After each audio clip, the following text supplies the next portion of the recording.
Natalie at Blomberg, and welcome to our 6th episode of Titan TV News for the 2016-2017 school year. We are the Pembroke School News Program, bringing you school and community updates once a month. New episodes will air at the end of each month and continue throughout the month at 5 and 9 p.m. For our 6th episode, Michael Byrne sat down with PHS Principal Marc Talbot and discussed his first year as principal of Pembroke High School and some of his goals for the school and community moving forward. I'm Mike Byrne with Titan TV News, and I'm here with our principal, Mr. Talbot. How's it going, Mr. Talbot? Good, Michael. How are you? I'm well. So, this is kind of a meet the principal type episode, Sure. And we just want to know background about you. Where you went to school, what schools have you worked at, and what have you done at the other schools? Sure. So I am a very proud Bridgewater State Bear. I got my undergrad in English from Bridgewater State with a secondary education minor. So my goal in life was to teach high school English and coach high school sports for 30 years and retire. So I did that for 18 years. I coached high school. I taught high school English and coached sports in Blackstone Millville Regional High School for 18 years. And then, at a certain point, I think I kind of I was inspired by some building administrators, and I realized that the opportunity to kind of impact an entire school community rather than as a classroom was really appealing to me, and so sometime around, 2008 maybe, I decided to pursue licensure in high school administration. So I got my master's degree in high school administration and immediately pursued jobs there and was hired at Duxbury High School to be an assistant principal. So I spent 6 years at Duxbury as an assistant. I learned a great deal there. An amazing administrative team there, an amazing building principal there, who I consider a good friend and a great role model for me. After 6 years, he convinced me that I was ready. I was ready to kind of become a building principal, right? To kind of take that next step. That's why I'm here. I applied last year. I started looking for jobs last year, and I applied here. And fortunately for me, it worked out because I'm having a great time right now. Yeah. So, were there any surprises coming into Pembroke? Like, what did you think your first time coming here and meeting the students and the staff? Right. To be honest with you, nothing to me is a surprise, even though I don't know the answers to any questions, right? So, every day is something new and something challenging. Every day something comes up that I don't know how to handle, every day.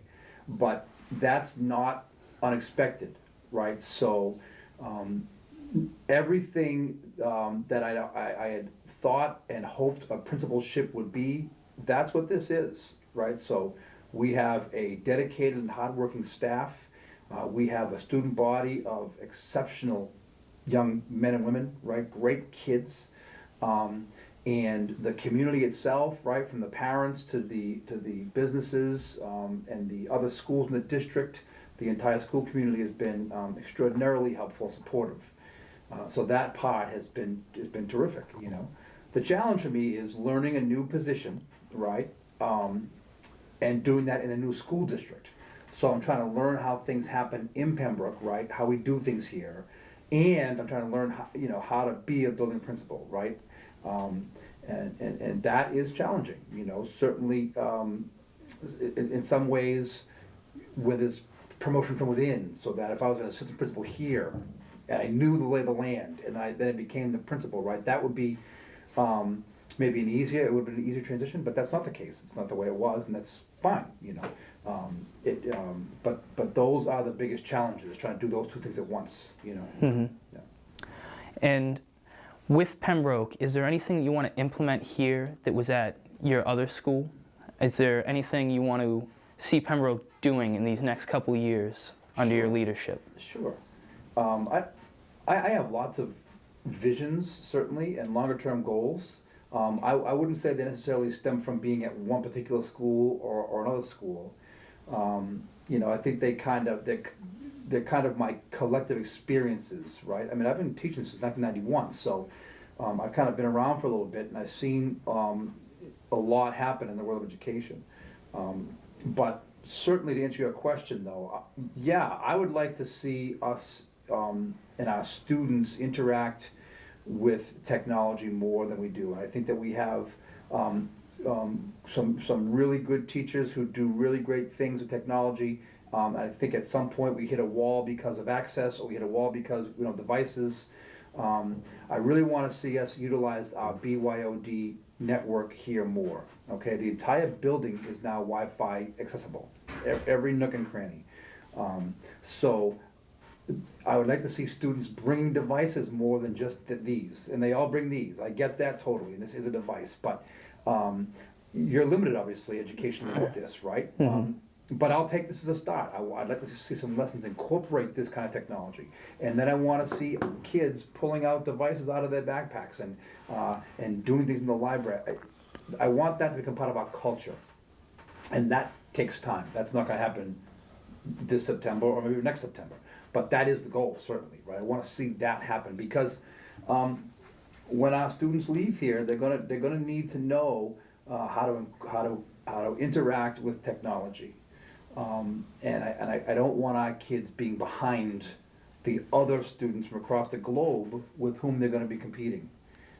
So that certainly is a real priority for me. And on a more educational level, what do you think about our scores on AP exam and standardized testing? Yeah.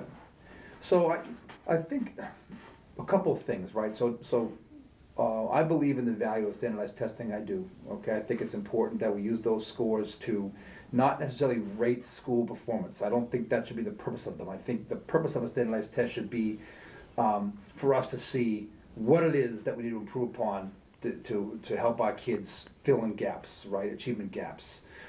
So I don't like the high stakes nature of standardized tests. I don't like the fact that kids have to pass it to graduate. I don't like the fact that teachers have to feel as though they're being rated upon it. I don't like the fact that schools have to feel as though they're being judged by it. I want to be able to give you an assessment, standardized or not, but I want to see you take that assessment and then me take the results of that and say, okay, I need to do this better for him, right? That's my little soapbox thing here. But I do think that our MCAS scores, when you compare them to the comparable districts, are exceptional. I think we do very well here with that. And again, you've got to compare apples to apples. So you compare it to districts that are similar in size, similar in demographics, similar in per pupil expenditure. And when you match us up with that group, that's called the DOT schools, right? When you match us up with our DOT school comparisons, we are above that group. We're doing better than the rest of that group, and I'm pleased by that. I am pleased by that. Our AP scores, I think, are a little different, right? Because we do have open enrollment with APs, and that's a philosophical thing that says that, come on in, try it. If you don't do well, that's okay, because there is something to learn from failure, right?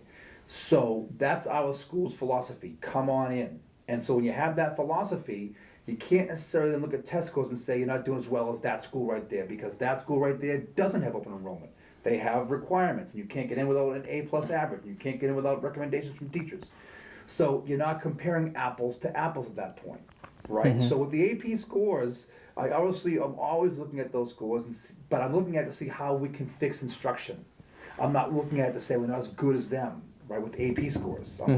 So we encourage all kids to take an AP class, challenge yourself, get out of your comfort zone. But we have to be able to support kids when we do challenge them and they don't succeed as well as they may hope or we may hope, right? And it makes no sense to say, well, now here's your punishment because you didn't, as a school, your test scores aren't good enough. Right? Does that make sense? So, I said a lot there about standardized tests, right? From my general theory of it to MCAS versus AP, so because it's not an easy answer. It's a complex question with a complex answer. And what do you think about building education on different platforms, pursuing physical education, visual education, and musical education further?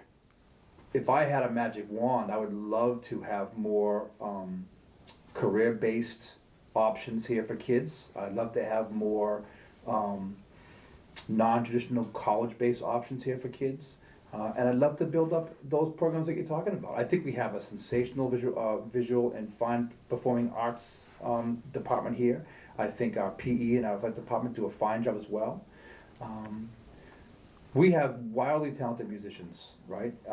And you know, I think a lot of those kids do go on to pursue that as a career, right? But I also think that we can do a good job, a better job, offering other pathways for our students. Okay, we don't have any, in my opinion, any career-based pathways. You know, manufacturing, CAD, you know, child care and child development, right? These are things we lack, without any question. And it takes a lot to bring those programs in. It takes an awful lot. But those are conversations that we're having right now, certainly, for a longer term vision. Yeah. Thank you very much, Mr. Talbot. That's it? Yeah. All right, man. Listen, I just want to say this one thing right now, right? I think you're great, Mike. You know that. It is, what's today's date? Today is the March 8th, right? March 8th. And I want to say it's about time you guys get in here to say hello to me. That's what I want to say. It's about time you guys get in here to say hello. All right? You're doing a great job with Titan TV. I really enjoy it. All right, thanks. Thank you very much. Buddy, I appreciate it. You too. Well. For this month's Artist Spotlight, Julia Blomberg caught up with some of the members of Tonal Eclipse, one of the acapella groups at the school, and talked to them about music at PHS and the group in general. I've kind of always really been involved in the music program. I really started freshman year in freshman girls choir, and I was a part of women's choir for my first 3 years of high school. I've been in chamber singers my sophomore year and my senior year, and I've obviously been in Tonal Eclipse since it started last year, and Dynamic Divas. Okay, so I've been part of the music department since my freshman year, because I also do band and choirs. Tonal Eclipse is basically a co-ed a cappella group, so basically instead of having all female voices, we have male voices too. In Tonal we have vocal percussion, so we have Evan who does our vocal percussion, is basically like the drum set. It's just a really fun group. All the voices really blend together, and it's just really fun to be a part of. So my role in Tonal this year is the co-leader, along with my twin sister Kate. I am one of the leaders of Tonal. I basically help to teach everyone the arrangements that my sister and I make, and yeah, I direct the practice. And yeah, it's been kind of different being the actual leader of the group, because before I really just was one of the people learning and didn't have too much involvement in the group, but now it's so much different being so deeply involved into the group, and I've really enjoyed having the position as leader. So far in Tonal this year, we've performed in 2 concerts. For our first concert, we sang a mashup of All I Want for Christmas Is You, featuring songs by Mariah Carey and Vince Vance and the Valiant. And the second concert, we performed Only in America by Brooks and Dunn. I just have always loved a cappella. Me and my sister always used to harmonize to different songs when we were little. I've just always loved this sound. I think it's really cool how you can make a whole band sound using just voices. I think that's something really interesting and really unique. My favorite part about doing Tonal is that we work with such a talented group of musicians, and then by the time the concert comes, just hearing the piece go together so greatly. For our next concert, we're going to be performing Africa by Toto, and it's a really cool arrangement, and I'm really excited to perform it. I think my favorite piece would probably be Africa, which we're performing in the spring concert coming up. It's a really cool piece, and I hope a lot of people come to see it because it's going to be awesome. Michael Byrne was back in the halls of PHS this month as he asked some St. Patrick's Day questions to his classmates to see if they were feeling the luck of the Irish. Hello, Evan. How was your St. Patrick's Day? It was really good. I went to the parade with the marching band. Good. Just good? What'd you do? I worked. You worked? You didn't go to a parade or anything? No, I just worked. My St. Patrick's Day was fantabulous. Fantabulous. That's a word I haven't heard before. What does it mean? It's a combination of fantastic and fabulous. All right. Are you ready for some fantabulous trivia? I'm going to try my best. What colors are on the Irish flag? Orange, green, and white. Orange, white, and green. Green, white, and orange. Nice work. What was the first American city to host a St. Patrick's Day celebration? Boston. Boston. Definitely Boston. St. Louis. It's not St. Louis. St. Louis is a bit more French than Irish. It was actually Boston, Massachusetts. Name one of the American rivers dyed green every year for St. Patrick's Day. Chicago.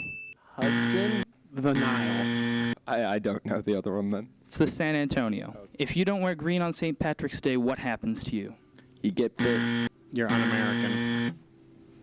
Ooh, leprechaun's gonna get you. I'm not giving you points for that. No, you get pinched. Is the bodhrán a percussion instrument or a string instrument? String. Do you hit it? Percussion. That's for you to figure out, isn't it? That's a percussion instrument. You hesitated. Nice work.